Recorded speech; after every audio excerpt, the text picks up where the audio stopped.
Abel Giglio, wieħed mis-soċi anzjani tal-mużew, tagħna ftit mill-esperjenzi tiegħu dwar Dun Ġorġ.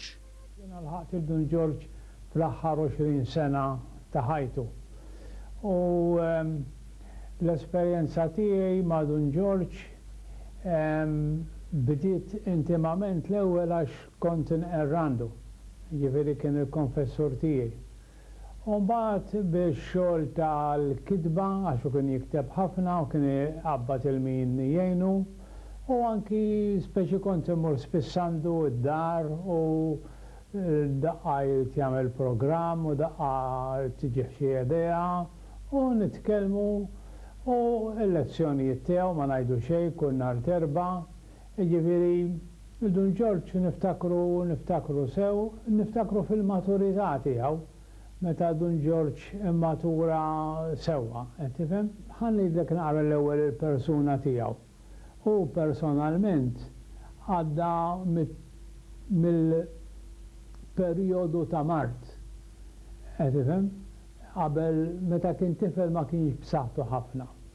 U meta kien se jqaddes marat serjament. U kienu ġifieri deċiżi jittobba il-missur qalu tixtru xejn għax imut żgur.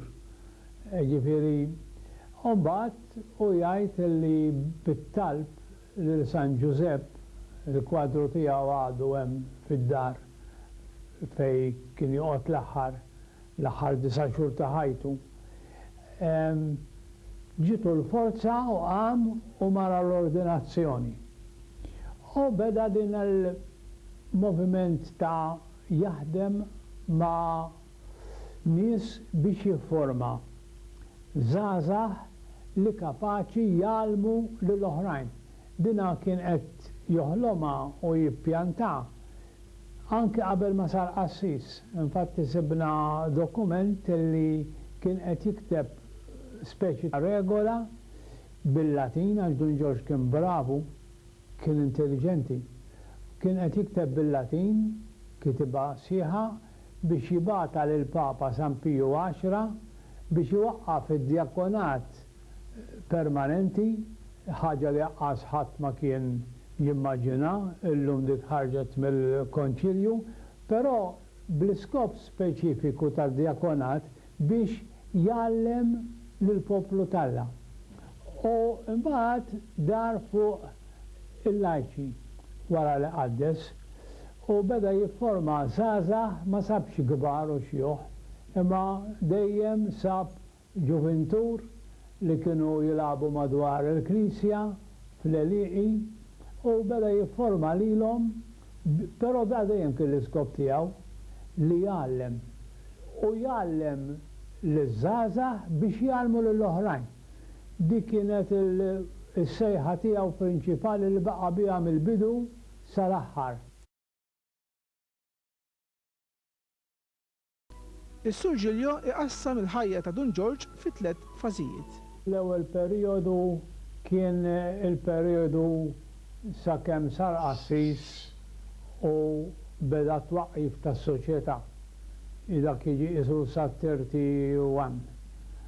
U mbagħad fit-32 ġiet l-approvazzjoni tas-soċjetà kien perjodu ta' inkwiet, persekuzzjonijiet, entużjażmu internu mbagħad tal-membri tiegħu.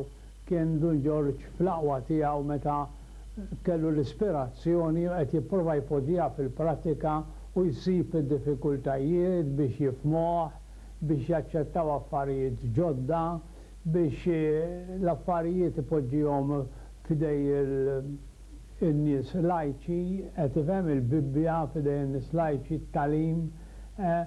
Imma mbagħad ġiet l-approvazzjoni tal-Knisja u allura beda perjodu ġdid tas-soċjetà.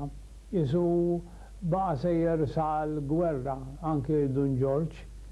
U mbagħad wara l-gwerra beda perjodu ieħor.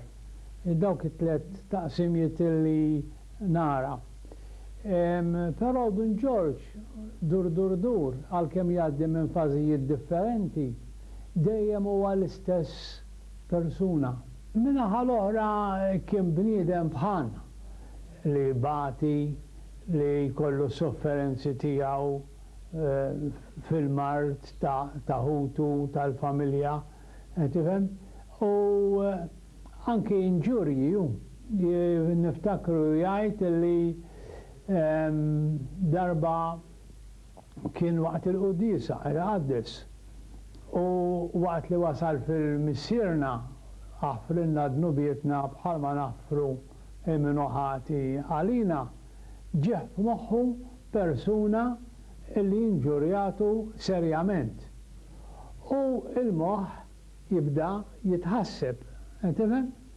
U waqaf u ħares lejn l-ostja ikkonsagrata u qallu Ġesu, għal-rispett tiegħek naħfirlu. Jiġifieri qisu kien jitkellem ma' Ġesu b'dik il-konfidenza. Speċi bħal meta ngħidu jiena ħanirranġalek ta' rispett ta' missierek jew ta' ħuk, tifhem? U Dun Ġorġ għal-rispett ta' Ġesu.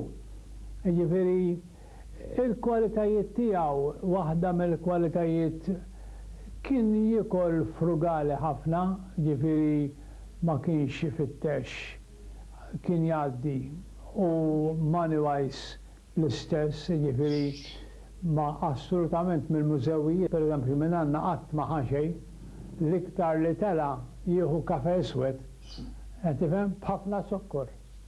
Kien iħobb ħafna zokkor, naħseb kien iħossu li tieħ l-enerġija. U ħalib qatt, ħalib ma kienx iħobbu. Imma imbagħad il-kwalitajiet, imma bħala bniedem kien bniedem ma kellux bħal meta naraw fis-santi xi poża ta' qaddis jew ta' meta tmur tkellmu bniedem bħal l-oħrajn issib, tifhem? U kemm mhux iktar bniedem, ġifieri jifhem, iħoss, jader, anki fejn hemm il-ħażin u fejn hemm il-midneb. Basta jara li kien hemm il-goodwill għal bi wieħed idur lejn Alla. Għal-bidu ix-xirka ta' Dun Ġorġ kienet magħrufa u li il-Papa u kienet bdiet b'ħafna diffikultajiet ixxerret it-tagħlim tal-Vanġelu. Fl-istess żminijiet illi Manuel Dimek kien qed jixerret fost id-dixxipli tax-xirka tal-imdawlin ideat rivoluzzjonarji u antiklerikali. Il-ħidma ta' Dun Ġorġ kienet l-aktar fost it-tfal meqjusa vagabondi u fost il-ħaddiema u dejjem saret b'attitudni li qatt ma kienet konfrontattiva, lanqas quddiem il-kritika u insolenzi illi kienu jsirulhom saħansitra fil-ġurnali ta' dak iż-żmien. Ġorġ meta kien jara l-kwistjonijiet għalih is-soluzzjoni kienet mhux tant li jidħol fil-polemika u fid-diskussjoni, daqskemm li jeduka, jagħmel xi ħaġa pożittiva illi b'dak li jagħmel il-ħaġa tista' tiġi jekk mhux eliminata, ma l-individwu jkollu biżżejjed kapaċità li jagħmel ġudizzju għalih innifsu x'inhu tajjeb u x'inhu ħażin. Ġaqassejt fuq età għalli rrid nagħmel penitenzi qabel ma mmut. Għalli Dun Ġorġ, issuġġeri li jinti ma tussum għatlu biex tara, għatwar jazbux, dak kontinu tajni. Tkellem għal-żon, indokra silenzju, u jkollok xi okkażjoni ta' għajnuna li l-proxmu fil-bżonn mittidejk. Għatlu dina hija l-penitenza li nissuġġerilek. Oġbitu għax ħassa fih kemm hija sustanzjali, kemm tinħaqar in-natura tagħna bit-takkis tal-għajnej u bis-silenzju. Dun Ġorġ irridu narawh bħala bniedem kbir, immens, ta' fidi kbira. Naħseb dik kienet il-mutur prinċipali tal-ħajja tiegħu. Fidi kbira falla. U dik kienet minn bidu ta' ħajtu sal-aħħar. Dejjem Alla għalih kien jisu biex nedu hekk bħalma jiena għandi relazzjoni kbira ma' ommi. Tifhem? Daqshekk intimu u reali. Mbagħad kellu imħabba kbira lejn Ġesu Kristu, il-Vanġelu, anke qabel ma miet, mal-istejqer naqra beda jaqra l-Vanġelu u s-soru għaltlu Dun Ġorġ minn tixtejja Alla qed nitpaxxa bil-Vanġelu ta' Ġesu Kristu. Għalih il-Vanġelu kien l-għaxqa tiegħu. U imħabba kbira lejn il-proxmu, malli kien jara xi ħadd fil-bżonn u x'inhu mhux tagħlim biss, għax imbagħad it-tagħlim kien iwaqqgħu fil-prattika. Malli kien jara xi ħadd fil-bżonn imur u fejn jista' imitt idejh b'kull mezz.